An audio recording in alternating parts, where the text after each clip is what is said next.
नमस्कार दोस्तों, मेरा नाम है राहुल। मैं एक स्पोर्ट्स फिजियोलॉजिस्ट हूँ। तो पिछले वीडियो में हमने डिस्कस किया था the physiology behind the hunger sensation. तो आज का वीडियो है हंगर सेंसेशन का जो नेक्स्ट फिजियोलॉजी होता है सैटिस्फैक्टी, उसके बारे में आज हम डिस्कस करेंगे कि ये जो सैटिस्फैक्टी सेंसेशन होता है उसके पीछे का फिजियोलॉजी क्या है एंड क्या क्या पाथवेज के थ्रू हमारे ब्रेन में ये सेंसेशन डेवलप्ड होता है। हम उस पाथवेज के बारे में डिटेल एक्सप्लेन करेंगे। जैसे हमने पिछले वीडियो में देखा था, तीन टाइप के हंगर सेंसेशन है एंड तीन टाइप के हंगर सेंसेशन के अलग अलग पाथवेज है, जैसे homeostatic hunger, hedonic hunger and the microbiota driven hunger. तो इन तीन हंगर सेंसेशन डेवलप्ड होने के बाद सैटिस्फैक्टी सेंसेशन कैसे डेवलप्ड होता है, हम उसके बारे में आज डिटेल में डिस्कस करेंगे। तो देखते हैं सैटिस्फैक्टी पाथवेज के अंदर जो हमारा फर्स्ट हंगर सेंसेशन था होम्योस्टैटिक हंगर, वो डेवलप्ड होने के बाद का सिचुएशन क्या होता है हम वो डिस्कस करते हैं पहले। तो हमारा स्टमक एम्प्टी है एंड जब हमारे स्टमक में पहला फूड आना चालू होता है तब क्या होता है, जैसे कि पहले हमने बताया गया था कि स्टमक एक स्मूथ मसल से बना हुआ होता है। उस स्मूथ मसल का एक स्ट्रेच रिफ्लेक्स रहता है। जब स्टमक खाली रहता है वो स्ट्रेच रिफ्लेक्स बहुत कम रहता है एंड जब फूड एंटर करता है स्टमक में तब जो स्टमक के अंदर मैकेनो रिसेप्टर्स है वो एक्टिवेट हो जाते हैं एंड स्ट्रेच रिसेप्टर्स और जो मैकेनो रिसेप्टर्स है वो एक्टिवेट होने के बाद वो स्ट्रेच रिफ्लेक्स बढ़ जाता है। स्ट्रेच रिफ्लेक्स बढ़ने के कारण जो वेगस नर्व के थ्रू जो सिग्नल हमारे हाइपोथैलेमस तक पहुंचता था वो सिग्नल पॉजिटिवली इंक्रीज होता रहता है। तो जब ये सिग्नल इंक्रीज होता रहता है तब सबसे पहला सैटिस्फैक्टी सेंसेशन डेवलप होता है। ठीक है, दूसरा कारण शॉर्ट टर्म सैटिस्फैक्टी हॉर्मोन्स है। इन हॉर्मोन्स को बेसिकली ब्रेन इंटेस्टिनल हॉर्मोन्स कहते हैं। Brain intestinal hormone means small intestine में कुछ कुछ स्पेसिफिक हार्मोन्स रिलीज होता है एंड वो सीधा डायरेक्टली अपना काम ब्रेन पे करते हैं, तो इसीलिए उनको ब्रेन इंटेस्टिनल हार्मोन्स कहते हैं। इस हार्मोन के लिस्ट में जो प्राइमरीली सैटिस्फैक्टी के लिए रेस्पॉन्सिबल है तीन हार्मोन्स हैं, उनके नाम है CCK cholecystokinin and the GLP one glucagon like peptide 1 hormone and तीसरा है पीवाईवाई जिसका नाम है पेप्टाइड वाई हार्मोन्स। ये तीन हार्मोन शॉर्ट टर्म सैटिस्फैक्टी के लिए रेस्पॉन्सिबल है। इनका काम देखते हैं। चलिए, पहले तो कोलेसिस्टोकाइनिन क्या करता है, जब इनिशियल हमारे स्टमक में फैट्स एंड प्रोटीन्स जब हमारे स्टमक में एंटर करते हैं तब ये हार्मोन रिलीज होता है एंड ये हार्मोन प्राइमरीली सबसे पहले जो वेगस नर्व का जो एक्टिविटी है उसको इंक्रीज करता है एंड ये बेसिकली वेगस नर्व का जो सिग्नलिंग है इंक्रीज करना ये इसका प्राइमरी काम है एंड ये ऑल्सो स्टमक का जो एम्प्टिंग होता है, जैसे स्टमक के थ्रू जब खाना स्मॉल इंटेस्टाइन तक पहुंचता है उस एम्प्टिंग को स्लो करता है इनिशियली। एंड जो दूसरा हार्मोन है ग्लूकागॉन लाइक पेप्टाइड 1 हार्मोन, ये प्राइमरीली क्या करता है, ये जो हमने बोला था इनिशियली जो कोलेसिस्टोकाइनिन स्टमक एम्प्टिंग को इनिशियल कर रहा है, ये बेसिकली वो गैस्ट्रिक एम्प्टिंग को स्लो कर देता है। एंड इसका एक दूसरा काम भी है, ये जो हमारा पैनक्रियास से जो आइलेट्स और बीटा लैंगरहैंस से इंसुलिन हार्मोन रिलीज होता है उसका भी थोड़ा सा प्रमोट करता है, तो इंसुलिन हार्मोन को भी प्रमोट करता है एंड जो गैस्ट्रिक एम्प्टिंग है, गैस्ट्रिक एम्प्टिंग का जो स्पीड है उसको भी स्लो डाउन कर देता है। तीसरे नंबर hormone PYY peptide Y hormone. तो ये हार्मोन क्या करता है, ये हार्मोन ब्लड स्ट्रीम के थ्रू हाइपोथैलेमस तक पहुंचता है। जैसे कि हमने पहले बोला था हाइपोथैलेमस में एक आर्क्यूट न्यूक्लियस रहता है, न्यूरो एंडोक्राइन न्यूक्लियस भी हम इसको कह सकते हैं। तो आर्क्यूट न्यूक्लियस पे डिफरेंट टाइप ऑफ न्यूरॉन्स रहते हैं। जैसे हंगर सेंसेशन में दो न्यूरॉन्स की बात हमने किया था जिसको हम ऐसा एपेटाइट स्टिमुलेटिंग न्यूरॉन्स बोलते थे, एनपीवाई एंड द एजीआरपी।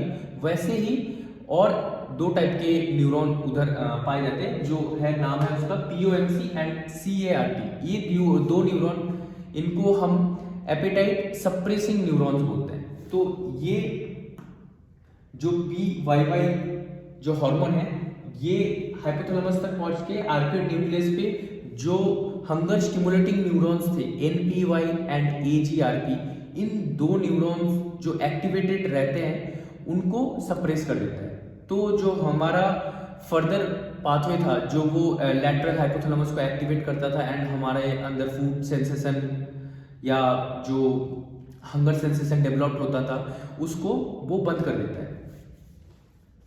ये हो गया शॉर्ट टर्म सैटिस्फैक्टरी हार्मोन्स के कारण सैटिस्फैक्टरी डेवलप कैसे होता है।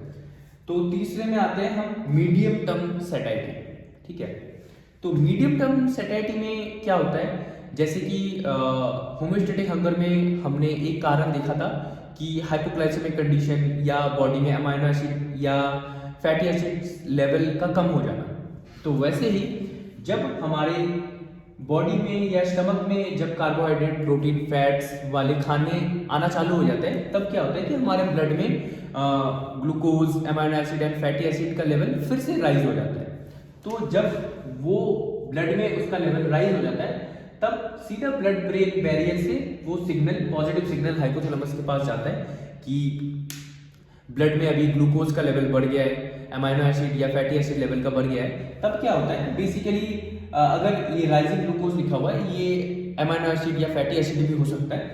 जब बेसिकली ग्लूकोज जब राइज होता है तब हमारे पैनक्रियास से इंसुलिन हार्मोन सिक्रेट होता है एंड इंसुलिन हार्मोन क्या करता है, हमारा जो हाइपोथैलेमस में जो आर्कुएट न्यूक्लियस में POMC and CLRT appetite suppressing neurons है उनको एक्टिवेट कर देता है एंड ये एक्टिवेट हो जाने के बाद हमारा जो सैटिस्फैक्टरी सेंसेशन है वो मतलब मेंटेन या प्रोलॉन्ग रहता है, जिसके कारण हमारा जो हंगर सेंसेशन है वो कॉम्प्रोमाइज हो जाता है। तो ये हो गया मीडियम टर्म सैटिस्फैक्टरी। और ये सेम थिंग अमाइनो एसिड और फैटी एसिड के कारण भी होता है। जब अमाइनो एसिड और फैटी एसिड का लेवल भी ब्लड ब्रेन बढ़ जाता है तो ब्लड ब्रेन बैरियर के थ्रू वो सिग्नल हाइपोथैलेमस के पास जाता है एंड वही आर्कुएट न्यूक्लियस में ये जो दो न्यूरॉन्स हैं उनको एक्टिवेट कर देते हैं वो सिग्नल पॉजिटिव सिग्नल। चौथा पॉइंट है लॉन्ग टर्म सैटिस्फैक्टरी। तो लॉन्ग टर्म सैटिस्फैक्टरी में क्या होता है, खाने के 24 घंटे या उसके भी बाद हम अगर एक्सेस फैटी फूड या ऑयली फूड या वैसे टाइप्स ऑफ फूड कंज्यूम करें तो क्या होता है हमारे बॉडी फैट स्टोर करना चालू कर देता है। तो फैट जब हमारे बॉडी में स्टोर हो जाता है तो फैट सेल में एडिपोज टिश्यूज रहते हैं। तो एडिपोज टिश्यू से एक हार्मोन सिक्रेट होता है, उसका नाम है लेक्टिन हार्मोन। ये हार्मोन हमारा जो सैटिस्फैक्टरी फिजियोलॉजी है उसका सबसे इंपॉर्टेंट हार्मोन है। इसको बेसिकली हम सैटिस्फैक्टरी हार्मोन भी कह सकते हैं। ये जो लेक्टिन हार्मोन फैट स्टोर जो होते हैं वो एडिपोज टिश्यू से जो लेक्टिन हार्मोन रिलीज होता है वो बेसिकली क्या काम करता है, वो ब्लड स्ट्रीम के थ्रू हाइपोथैलेमस तक पहुंचता है एंड वही सेम जो आर्कुएट न्यूक्लियस पे वहां पर उसका पॉजिटिव सिग्नल आता है एंड जो POMC एंड CLRT जो न्यूरॉन्स है उनको एक्टिवेट कर देता है and with activating this neurons वो क्या करता है NPY एंड AGRP ये दो जो न्यूरॉन है जो हंगर सेंसेशन को प्रमोट करता है उनका जो सिग्नलिंग है उसको भी ये कम कर देता है। जब ये लेक्टिन रिलीज होता है वो क्या करता है, ये जो POMC एंड CLRT नाम दो न्यूरॉन है उनका प्रोमोट करता है एंड जो NPY एंड AGRP जो दो हंगर प्रोमोटिंग न्यूरॉन्स हैं उनको जो उनके पास जो सिग्नल आता है उसको डिक्रीज कर देता है। तो क्या होता है हमारा जो हंगर है वो कॉम्प्रोमाइज होता है एंड जो सैटिस्फैक्टरी सेंसेशन है वो रिमेन रहता है। तो ये पाथवे हो गया हमारा होम्योस्टैटिक हंगर का जो पाथवे था उसके अगेंस्ट जो सैटिस्फैक्टरी पाथवे रन करता है हमारे बॉडी में, ये वो हो गया। अगर हम देखें और बाकी दो जो हंगर सेंसेशन थे, जो हिडोनिक हंगर है, हिडोनिक हंगर हमने क्या बोला था कि basically hedonic hunger depends on our emotion. जैसे कि हम बहुत खुश हैं, दुखी हैं या हम किसी चीज़ से परेशान हैं तब हमारे बॉडी में ये हिडोनिक हंगर का सेंसेशन होता है। हिडोनिक हंगर में बेसिकली हमने जैसे बोला था हमारे ब्रेन में जो हिडोनिक हंगर सर्किटरीज है वो एक्टिवेट हो जाता है एंड वो हंगर सेंसेशन डेवलप्ड होता है। तो ये हंगर सेंसेशन डेवलप्ड होने के बाद जब हम कुछ फूड या जो जिसका स्मेल अच्छा है या टेस्ट अच्छा है वो फूड जब हम खा लेते हैं, उसके बाद ये सर्कुटरीज जो एक्टिवेटेड था ये ऑटोमेटिक डीएक्टिवेट हो जाता है एंड जो हमारा हिडोनिक हंगर है वो सप्रेस्ड हो जाता है। जो तीसरा हंगर सेंसेशन हमने डिस्क्राइब किया था माइक्रोबायोटा ड्रिवन हंगर, उसमें बेसिकली हमने क्या बोला था कि जो हमारा जीआई ट्रैक्ट है उसमें कुछ गट माइक्रोबियल्स ऑर्गेनिजम्स रहते हैं। तो वो गट माइक्रोबियल ऑर्गेनिजम्स क्या करते थे कि कुछ हार्मोन्स और एंजाइम्स रिलीज करते थे, जैसे शॉर्ट चेन फैटी एसिड, जैसे प्रोपियोनेट हो गया, ब्यूटानेट हो गया।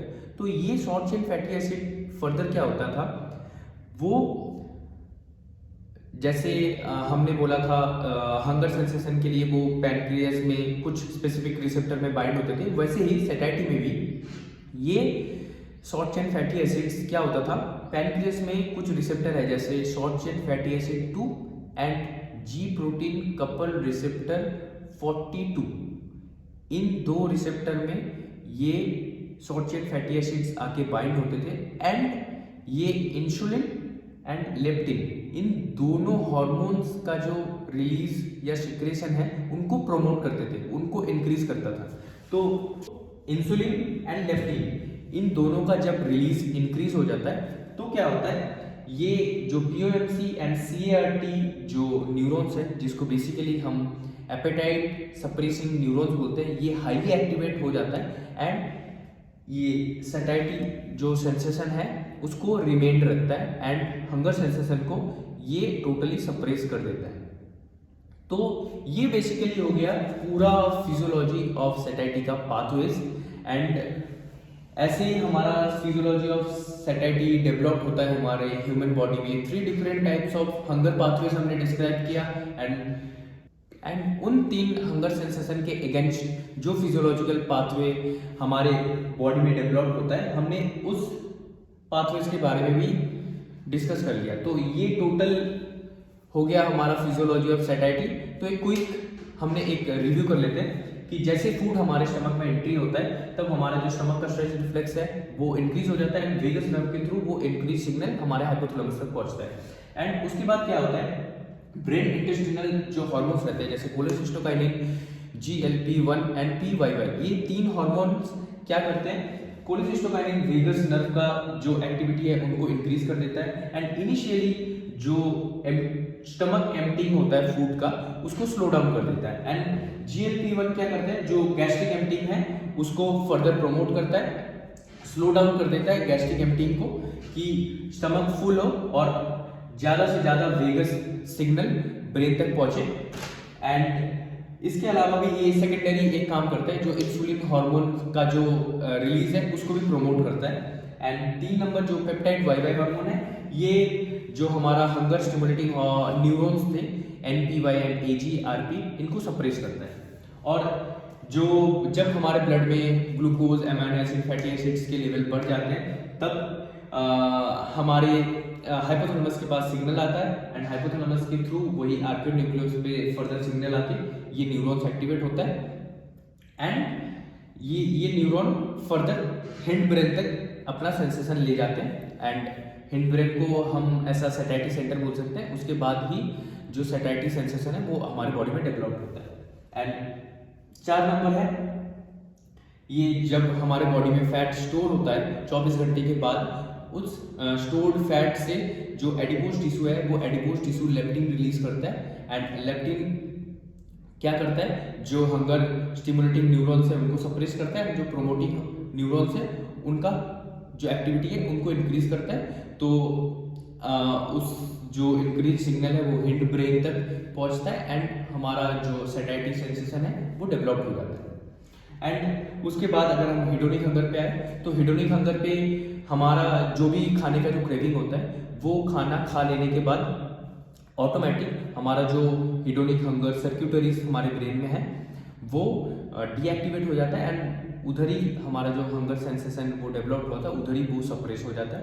एंड 3 नंबर पे जो माइक्रोबायोटा ड्रिवन हंगर है उस पर क्या होता है, जो short chain fatty acids release होता है वो पैनक्रियास में fatty acid receptor 2 and ji protein couple receptor 42, इन दो पे आके बाइंड होता है एंड इंसुलिन एंड लेप्टिन को रिलीज होने के लिए प्रमोट करता है and the further process is going on.